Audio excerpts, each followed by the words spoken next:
আজি আমি সপ্তম শ্ৰেণীৰ সমাজ বিজ্ঞানৰ মোগল ৰাজত্বকালত ভাৰতবৰ্ষ পাঠৰ অনুশীলনীৰ প্ৰশ্নসমূহ আলোচনা কৰিম।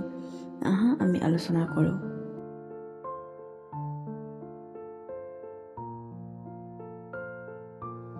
ভাৰতবৰ্ষত মুছলমানসকলে কেতিয়াৰ পৰা শাসন কাৰ্য আৰম্ভ কৰিছিল?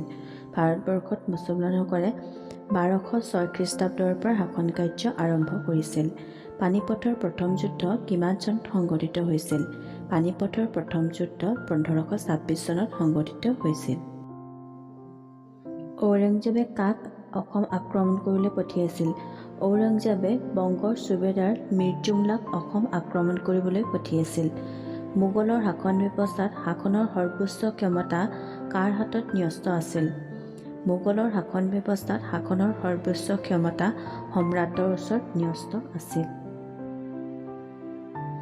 বনস্পতিৰ প্ৰথা কোনে প্ৰৱৰ্তন কৰিছিল? বনস্পতিৰ প্ৰথা আকবৰে প্ৰৱৰ্তন কৰিছিল।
আজিলৈ ইয়াতেই সামৰা হৈছে।